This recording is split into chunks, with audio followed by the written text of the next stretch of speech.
Hey there, friends. I'm coming to you from Dallas, Texas. Still a red state, but cities like Dallas, Houston, Austin, and San Antonio are turning the state of Texas, unfortunately, a little bit more purpler than you would like for it to be. I want to bring this video to you guys today. It's going to be a rough one because I don't have my editing computer or anything like that here. So it's just going to be a straight read from me talking to you about what's coming up. But it was important for me to bring this out before anybody gets too excited.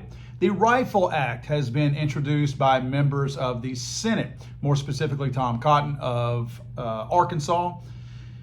The bill is called the Rifle Act because it stands for, I love their cute names, the Repealing Illegal Freedom and Liberty Excises.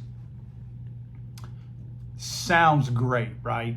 Especially when you throw that word illegal in there. Side note, if it were illegal, then why are you guys, the lawmakers, allowing there to be an illegal tax? Why are we even creating a bill to get rid of something that's illegal? Is that how it works? Something is being done illegally, so we have to create a law? No, if it's being done illegally, it's breaking a current law. So you don't have to create a new law to get rid of the law that's not being implemented properly, right? So this is stupid. I think it's mostly window dressing. And before you get all excited or mad at me and tell me that, oh, we should be glad it's a little small victory. No, it's not. No, it is not. And I'll explain more why the meat of the bill is definitely not a victory.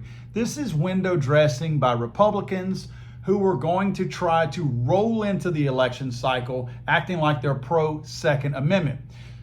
Many of these guys, probably all of them, I haven't had a chance to look at every single one of them, but the likes of John Cornyn, Rick Scott from Florida, these guys were the ones that were instrumental in the, quote, Bipartisan Safer Communities Act that is in the process of currently putting mom and pop FFLs out of business by pushing things onto them that are not right and by putting a bunch of people like you and I in jail, making us felons because we simply want to sell a firearm to somebody else, right? Those are the guys that put these laws in place. So please don't even hint to begin to call these guys pro-Second Amendment. This is simply to help their re-election campaigns because the American voters are in many cases stupid and have very short memories. So they don't remember that the likes of John Cornyn and some of these other guys voted for a gun control bill that got passed into law, right? They think you're too stupid. In many cases, people are. But at the same time, some of you guys are not. And I think you need to remember this, especially since I'm sitting here in the state of Texas. Remember this when John Cornyn comes around asking for something from you. Remind him about what we have in place, and people are going to be going to jail and be made felons for something as simple as selling or transferring a firearm to somebody else for what they would consider profit, right? Okay. I want to explain a little bit about this. They have 4 bullet points, and I'll try to link to the story in the description. They talk about their selling points. I want to read you the selling point first. Then I'm going to explain to you what this all means. The final selling point they put, that the Rifle Act does not modify the current checks and registration. It solely removes the federally mandated financial burden on law-abiding gun owners. You know what that means? It means this is not a defund the NFA Act. Notice that's not anywhere in the title. We've heard defund the NFA Acts before. People supported them. They were good bills. It's not what this is. Don't be fooled in thinking this is another defund the NFA or disband it or whatever the catchy phrase has always been in the past. This is only to make you not have to pay for the $200 tax stamp. There will still be a gun registration. There will still be the same type of background check. And there will be the same amount of every other bureaucratic overreach involved with the NFA and all the strict requirements by it and items that should not even be on it to begin with, like suppressors, SBRs, short barrel shotguns. None of those should be on there. Those are all still going to be there. None of that goes away. All they're looking for is now you don't have to buy your freedom. You don't have to pay for your $200 tax stamp. You still need a stamp, and you still need to ask permission. And you still need to have it registered so the government knows that you have it. But you don't have to pay for it. See how pro-gun we are?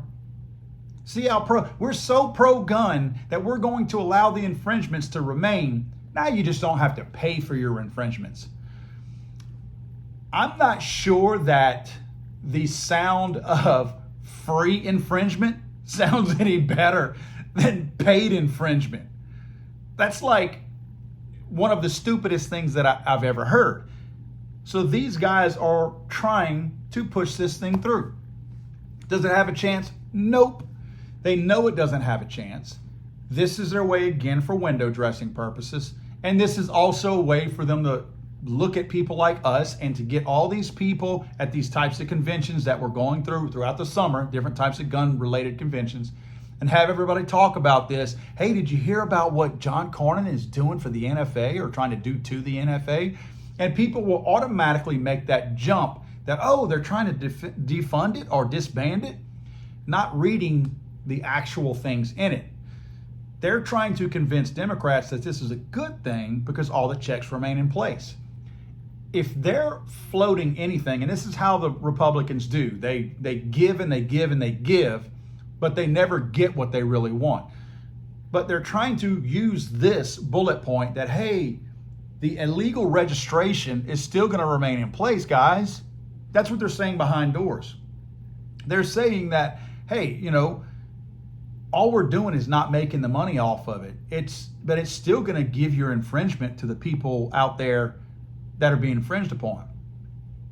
The selling point is not for us.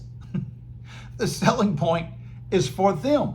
They're selling to the Democrats. This bullet point is not meant for us. It is simply meant to convince Democrats that we will still be infringing on Americans. We're just not charging them for it now. Remember that, guys. Don't let them fool you with this stupid window dressing rolling into election season just to get you to go, oh, my boy John, he's back. Pro Second Amendment.